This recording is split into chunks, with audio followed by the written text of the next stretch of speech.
नहीं हुई थी। तो जय कुमार जो परिग्रह अणुव्रत में प्रसिद्ध हुए, उन्होंने क्या अपने जीवन में ऐसा किया जिससे कि उनको आज शास्त्रों में लिखा गया है।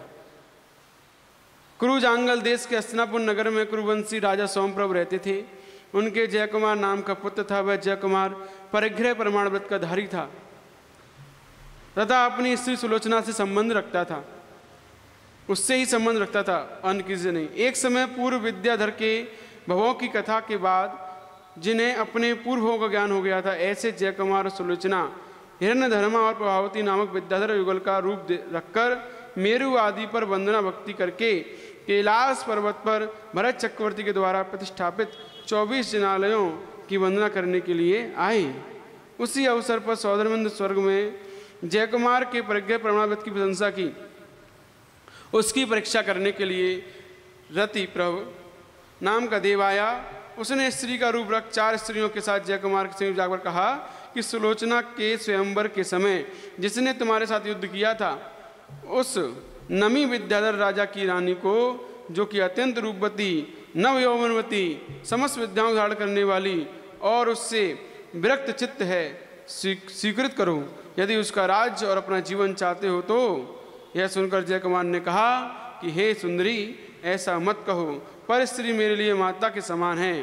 तदनंतर उस स्त्री ने जय कुमार के ऊपर बहुत उपसर किया, परंतु उसका चित्त विचलित नहीं हुआ। तदनंतर वह रति प्रभु देव माया को संकुचित कर पहले का सब समाचार कहकर प्रशंसा कर और वस्त्र आदि से पूजा कर स्वर्ग चला गया। इस प्रकार पंचम अणुव्रत की कथा पूर्ण हुई।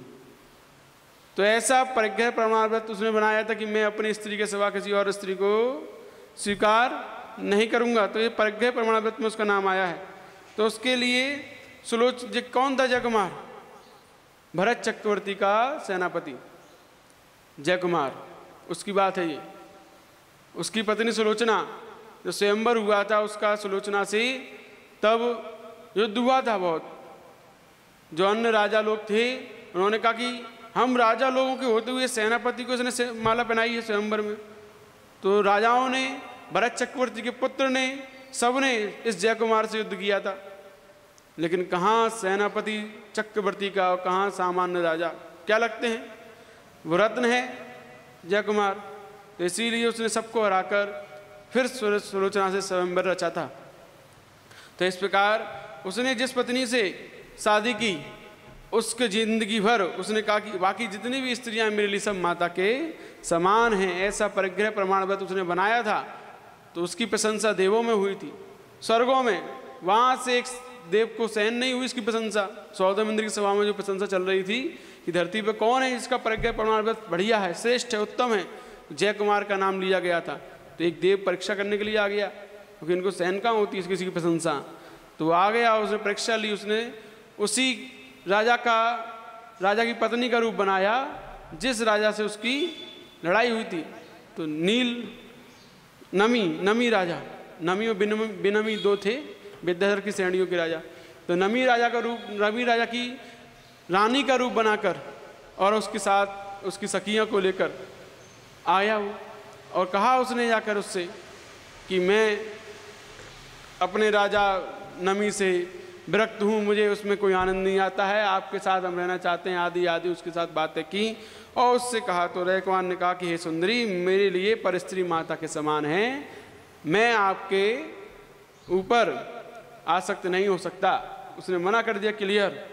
तो उसने उपसर्ग किया बहुत ज़्यादा उस देव ने स्त्री के रूप में उसके ऊपर, लेकिन वो जरा सा भी उसका चित्त विचलित नहीं हुआ। सारे उपसर्ग को सहन किया गंभीरता के साथ, सहनशीलता के साथ, और बाद में उस देव ने माया को समेटकर उसकी जय जयकार की, उसकी पूजा की, स्तुति की। धन्य हो तुम, तुम्हारा प्रज्ञा प्रमाण धन्य है कि तुमने जो इतना बांधा है उतने ही सीमित रहे। कोई तुम्हारे पास आकर खुद कह रहा है फिर भी तुम उसको स्वीकार नहीं कर रहे हो, धन्य है तुम्हारी व्रत के प्रति महिमा। तो इस प्रकार उसकी जय जयकार कर पूजा कर स्वर्ग चला गया। इस प्रकार पंचम अणुव्रत की कथा पूर्ण हुई। तो ये 5 व्रतों की 5 कथाएं आई थीं।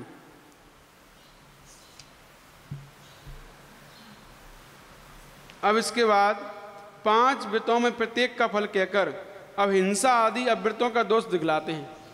तो ये हिंसा आदि 5 व्रतों की अहिंसा आदि 5 व्रतों की कथा कही।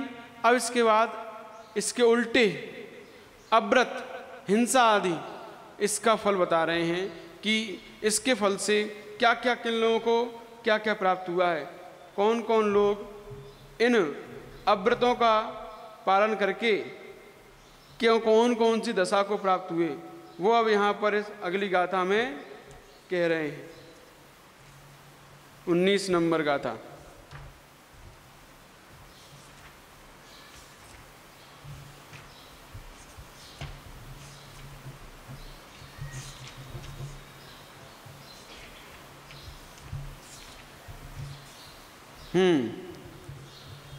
धन श्री सत्य घोषौ,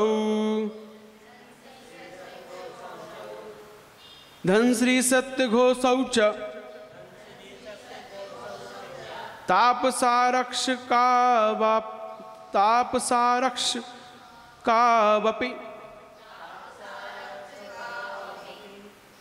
उपाख्येयास्तथा समश्रुनवनीतो यथाक्रमम्, समश्रुनवनीतो यथाक्रमम्। पढ़िए। धन श्री सत्य घोषौ चा तापसारक्ष कावपि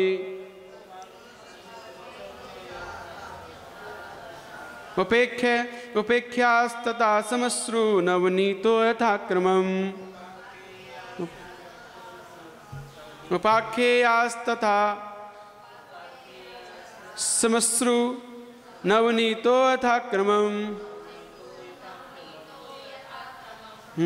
अब ये फिर दोबारा से श्लोक आ गई। तो ये श्लोक इस प्रकार से पढ़ा जाता है, ठीक। तो यहाँ पढ़िए। धनश्री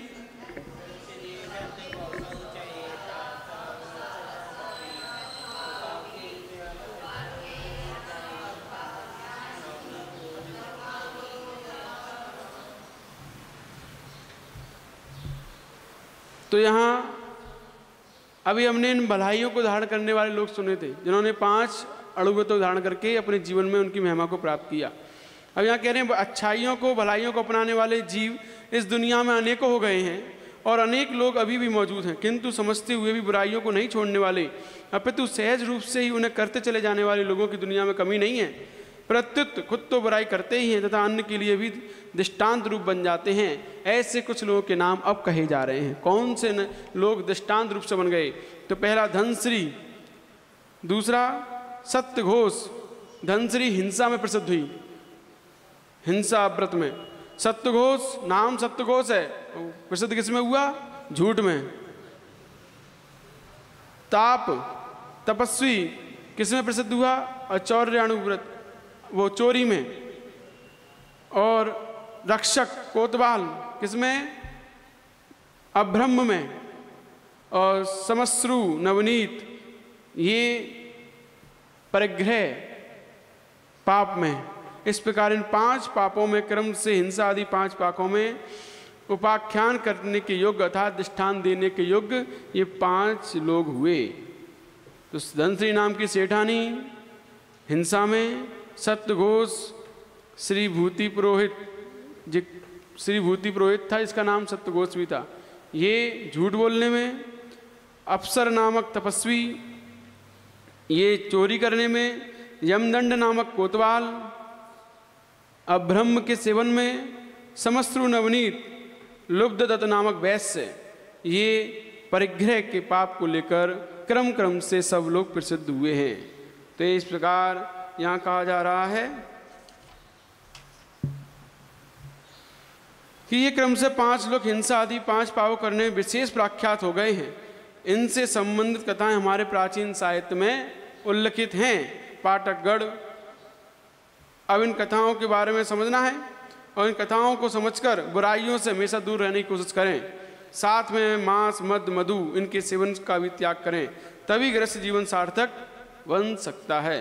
गृहस्थ जीवन सार्थक बनाने के लिए 5 पापों से बचने के लिए इन पदार्थों का त्याग होना आवश्यक है। इसलिए मूल गुणों में इनके नाम कहे गए हैं। मूल नाम जड़ का अथवा नींव का है। जिस प्रकार जड़ के बिना और पेड़ के, जिस प्रकार जड़ के बिना पेड़ और नींव के बिना मकान खड़े नहीं हो सकता, इसी तरह इन गुणों को धारण किए बिना गृहस्थ सदग्रस्त नहीं बन सकता। इसीलिए अब अगली गाथा मूल गुण का वर्णन आएगा। यहाँ मूल गुण की बात कही जा रही है कि यहाँ पर इन पापों से दूर रहने के साथ साथ मद्य मांस मधु इन का सेवन का भी त्याग करना परम आवश्यक है। तभी वो 5 और 3 8 ये मूल गुण कहलाते हैं। 5 अणुव्रत और 3 मकार, ये मूल गुण में आएंगे 8। उससे पहले इनकी कथा सुननी है। धनश्री ने क्या किया और सत्यघोष ने क्या किया, तापस ने क्या किया, सुनी होगी कि नहीं सुनी?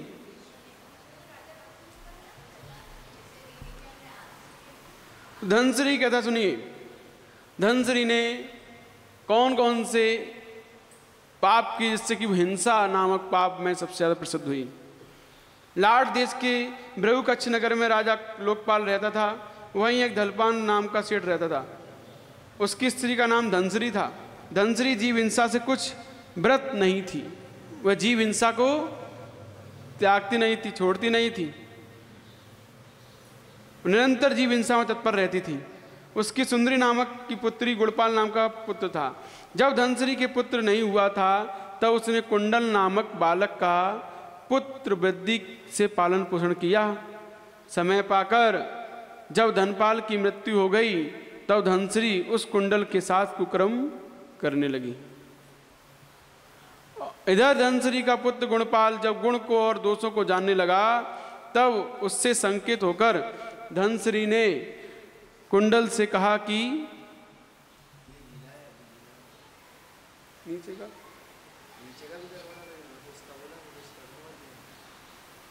दिशाएं कहाँ की है? कहाँ गए निशान में? अरे यार दिशाई नहीं है तो ऊपर करने का फायदा क्या है? इसको ऊपर दोबारा से करने का, कल तो ये तो हो ही गया था पहले। अरे यार तुम तो आधा अधूरे काम किए थे, फिर दोबारा से हमने कहा था पहले ये घिसा जाएगा पूरा, पूरा घिसेगा, घिसने के बाद फिर जो पॉलिश होगी इसको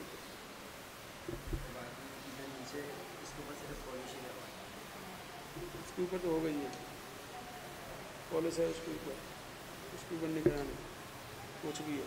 ये पहले जो कहो से घिसो, अब पहले सूखेगा फिर घिसेगा, है ना। ये पहले घिसाई होगी, जो दिख रहा है ना स्क्रैच, ये सब हटेंगे दोनों तरफ। इसके लिए तो दिया था कल, और जे किया नहीं, उससे दोबारा उसके ऊपर पोत दिया।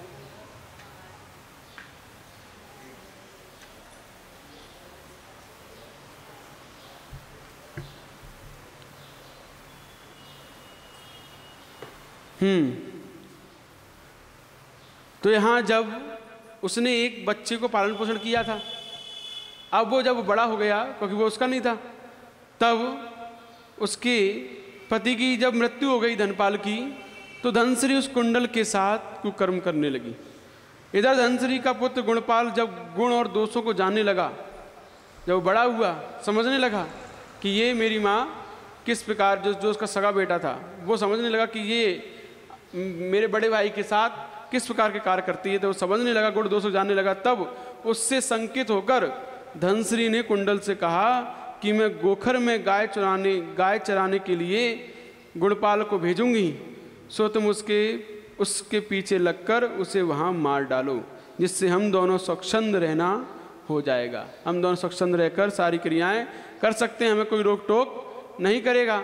यह सब कहते हुए माता को सुंदरी ने सुन लिया। जो उसकी पुत्री थी, एक गुणपाल नाम का उसका पुत्र था और एक सुंदरी नाम की पुत्री थी, और एक कुंडल नाम का उसने पुत्र पाला था एक किसी दूसरे का। तो ये 3 थे। तो जिसमें से गुणपाल और सुंदरी जब बड़े हुए तो इस प्रकार की उन्होंने कहा कि अब अपना स्वच्छंद रूप से क्रिया करना नहीं हो पाएगा, तो उसको मार डालना अच्छा है। तो ऐसा कहते हुए सुंदरी ने सुन लिया। इसलिए उसने अपने भाई गुणपाल से कह दिया कि आज रात्रि में गोधन को लेकर, गायों को लेकर गोखर में माता तुम्हें जंगल भेजेगी, वहाँ कुंडल के हाथ से तुम्हें मरवा डालेगी, इसलिए तुम सावधान रहना चाहिए तुम्हें। ऐसा उसने अपने भाई को जाकर बता दिया। धनश्री ने रात्रि के पिछले पैर गुणपाल से कहा, हे पुत्र, कुंडल का शरीर ठीक नहीं है, इसलिए आज तुम गोखर में गोधन लेकर जाओ। अब उसने कहा उससे। तो गुणपाल गोधन को लेकर जंगल गया और वहाँ एक काष्ठ को कपड़े से ढककर छिपकर बैठ गया। कुंडल ने आकर यह गुणपाल है समझकर वस्त्र से ढके हुए काष्ठ पर प्रहार किया। उसी समय गुणपाल ने तलवार से उसे मार डाला। जब गुणपाल घर आया तब धनश्री ने पूछा, रे गुणपाल, कुंडल कहाँ गया? जैसे ही उसने देखा कि पहले तो उस गुणपाल ने एक काष्ठ पे अपने कपड़े पहना दिए और पहनाकर बैठ कर छुप गया कि देखता हूँ क्या होता है। तो उसने कुंडल आया, उसने सोचा जब वही बैठा हुआ है, तो उसने पीछे से आकर उस पर प्रहार किया। जैसे उसने प्रहार किया वो पीछे से उठकर आया और उसने उसे मार दिया। कोई कुंडल मर गया वहाँ पे। फिर वो घर आया, तो घर आकर उसकी माँ ने पूछा कि कहाँ गया वो कुंडल? तो उसने कहा, गुणपाल ने कहा, कुंडल की बात तो यह तलवार जानती है। तदंतर खून से लिप्त बाहु को देखकर धनश्री ने उसी तलवार से गुणपाल को मार दिया। उसने देखा कि इसने कुंडल को मार दिया, तो उसने उससे वही तलवार छीनकर उसको मार दिया, अपने पुत्र को ही मार दिया। तो भाई को मारती देख सुंदरी ने उसे मूसल से मारना शुरू किया। इसी बीच में कोलाहल होने से कोतवालों ने धनश्री को पकड़कर राजा के आगे उपस्थित किया। राजा ने उसे गधे पर चढ़ाया तथा कान नाक आदि कटवाकर दंडित किया, जिससे मरकर दुर्गति को प्राप्त हुई। यह सब प्रथम अव्रत की संबंध कथा पूर्ण हुई। ऐसी धनश्री सेठानी जो हिंसा करने में हमेशा तत्पर रहती थी, उससे हिंसा में कोई भी भय नहीं लगता था कि हम हिंसा करके कहाँ जाएंगे, क्या होगा हमारा।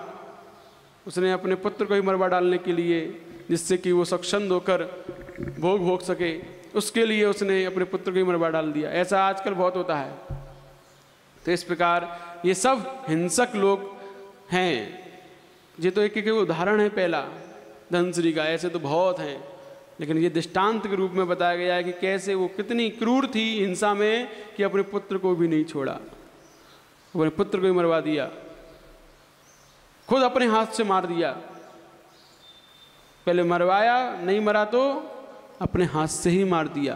तो कितनी हिंसक उसकी प्रवृत्ति है, उसके दिमाग में कितनी हिंसा सवार थी। इसीलिए ऐसी धनश्री नाम की सेठानी पहले हिंसा पाप में प्रसिद्ध हुई। दूसरे सत्यघोष की कथा है जो झूठ पाप में प्रसिद्ध हुआ। सत्यघोष, जिसका दूसरा नाम श्रीभूति पुरोहित, जो पुरोहित था राजा के यहाँ, और वो झूठ बोलने में प्रसिद्ध हुआ। कैसे?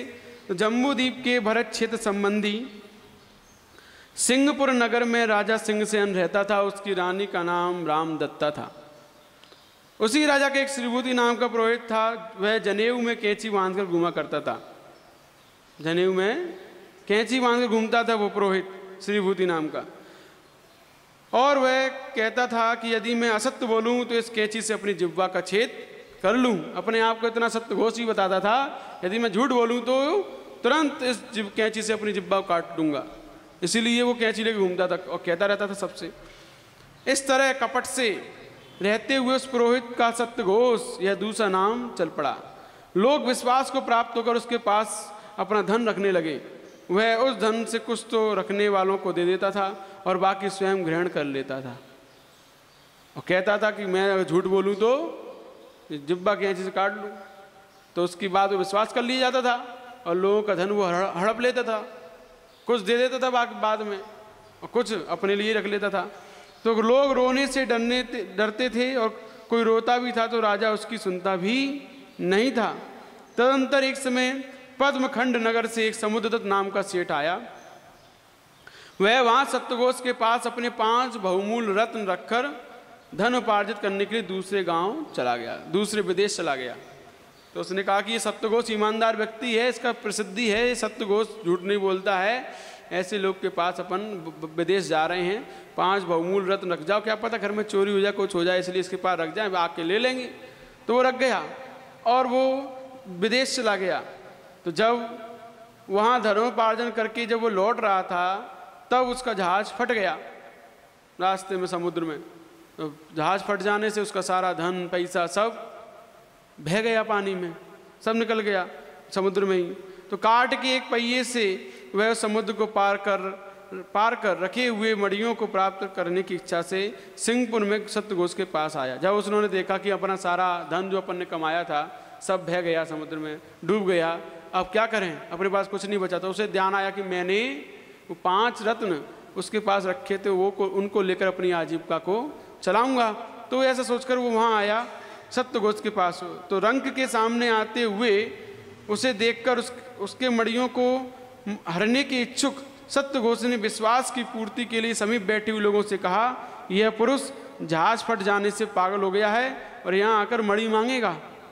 उस सेठ ने आकर तथा प्रणाम कर कहा कि हे सत्यघोष पुरोहित, मैं धन कमाने के लिए गया था, धनोपार्जन करने के बाद मेरे ऊपर बड़ा संकट आ गया है, इसलिए मैंने जो रत्न तुम्हें रखने के लिए दिए थे वे रत्न कृपा कर मुझे दे दीजिए, जिससे जहाज फट जाने का निर्धनता प्राप्त हुए मैं अपने आप को उद्धार कर सकूं। उसके वचन सुनकर कपटी सत्यघोष ने पास में बैठे लोगों से कहा कि देखो, मैंने पहले कहा था कि ये पहले आप लोगों से बात कही थी, वही सत्य निकली। लोगों ने कहा कि आप ही जानते हैं, इस पागल को इस स्थान से निकाल दिया जावे। उन्होंने उसको पागल घोषित कर दिया। सत्यघोष ने क्या कह दिया, ये पागल हो गया, जहाज फट जाने से चिल्ला रहा कि मेरी मड़ियाँ हैं, मेरी मड़ियाँ हैं, मेरी मड़ियाँ हैं। अब ऐसा उन्होंने उसको पागल घोषित करवा के सबके सामने ऐसा प्रस्तुत किया कि उसे लोग पागल समझने लगे। तो सत्यघोष ने मेरे बहुमूल्य 5 रत्न ले लिए हैं, इस प्रकार रोता हुआ वह नगर में घूमने लगा। अब पागल क्या करे, उसे पागल करवा दिया।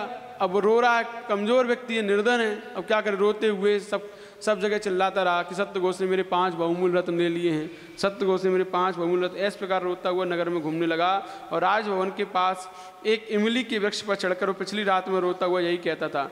यह करते हुए उसे 6 महीने निकल गए, रोते रोते और कहते कहते। तो एक दिन उसका रोना सुनकर रामदत्ता रानी ने राजा सिंहसेन से कहा कि देव, यह पुरुष पागल नहीं है। राजा ने भी कहा कि तो क्या सत्यघोष चोरी की संभावना की जा सकती है सत्यघोष से। रानी ने फिर कहा कि देव, उसके चोरी की संभावना की जा सकती है, क्योंकि वह सदा ऐसे ही वचन कहता है।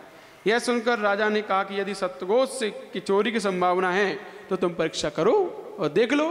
तो रानी को उसने उत्तरदायित्व दे दिया। तो आज्ञा पाकर रामदत्ता ने एक दिन राजा की सेवा के लिए आते हुए सत्यघोष को बुलाकर पूछा कि आज बहुत देर क्यों हो गई। सत्यघोष ने कहा कि आज मेरी ब्राह्मणी का भाई पाहुना बनकर आया था, उसे भोजन कराते हुए बहुत देर लग गई। रानी ने फिर कहा, अच्छा यहाँ थोड़ी देर बैठो, मुझे बहुत शौक है, आज अक्ष कीड़ा करें, माने जुआ खेलें। जुआ खेलने का मुझे बहुत शौक है, तुम भी मेरे साथ खेलो। राजा भी वहीं आ गए, उन्होंने कह दिया हाँ करो, ऐसा खेलो उसके साथ।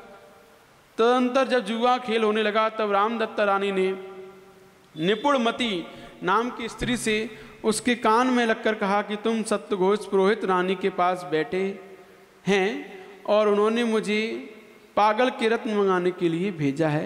ऐसा उसकी ब्राह्मणी की आगे कहकर वे रत्न मांगकर शीघ्र लाओ।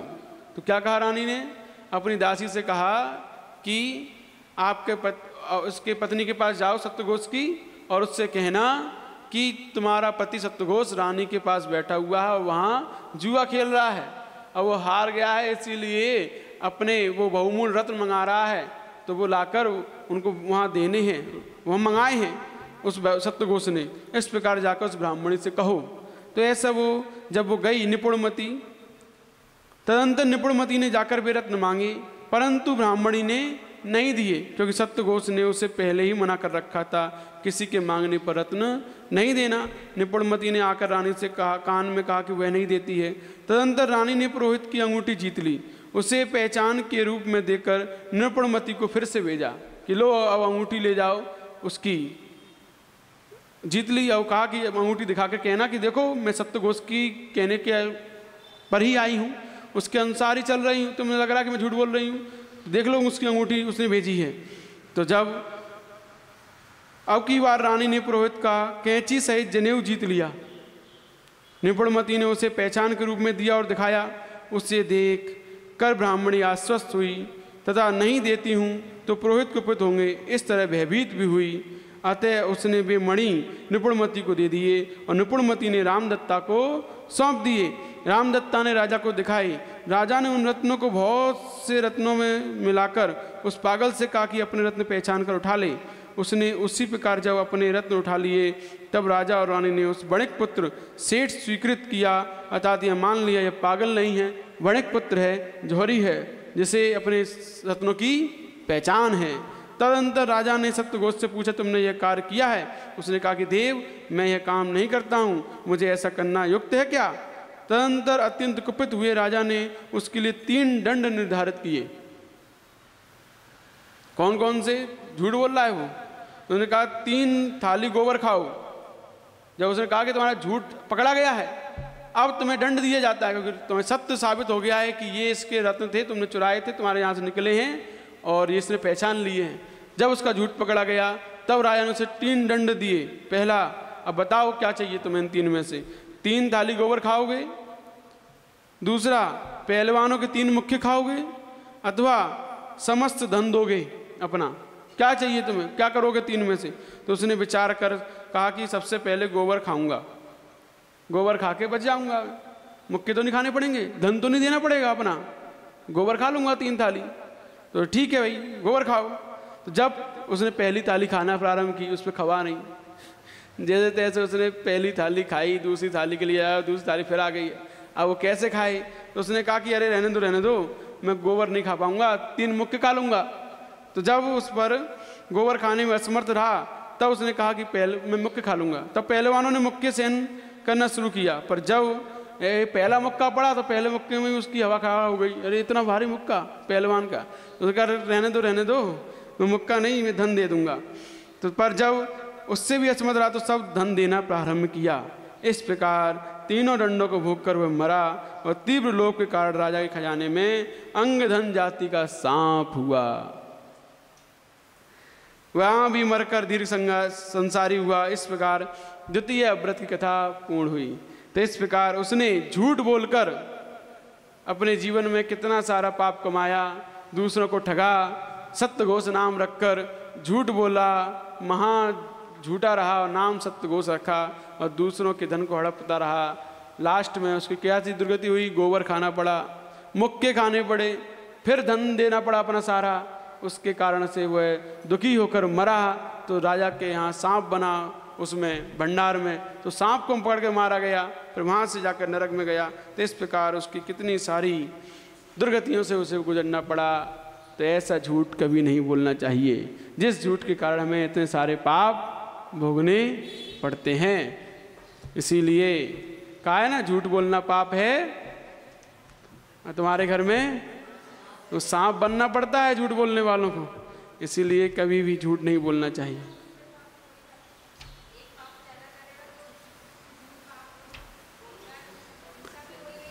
तो झूठ में बहुत सारे पाप होने पर ही झूठ बोलता है वो। अपने पापों को बचाने के लिए तो झूठ बोल रहा है। चोरी की उसने, तो चोरी की झूठ बोला है ना, पहले चोरी की उसके धन, उसके रत्नों की, फिर उसको बचाने के लिए झूठ बोल रहा है। तो एक पाप करेगा तभी दूसरे उसको बचाने के लिए झूठ बोलता है। तो एक पाप, एक झूठ के लिए कई सारे पाप हो जाते हैं। ठीक, तो इस प्रकार दूसरे अव्रत की कथा पूर्ण हुई। अब कल नहीं, इसमें ऐसा विषय है ही नहीं जो बोर्ड पे पढ़ाया जाए।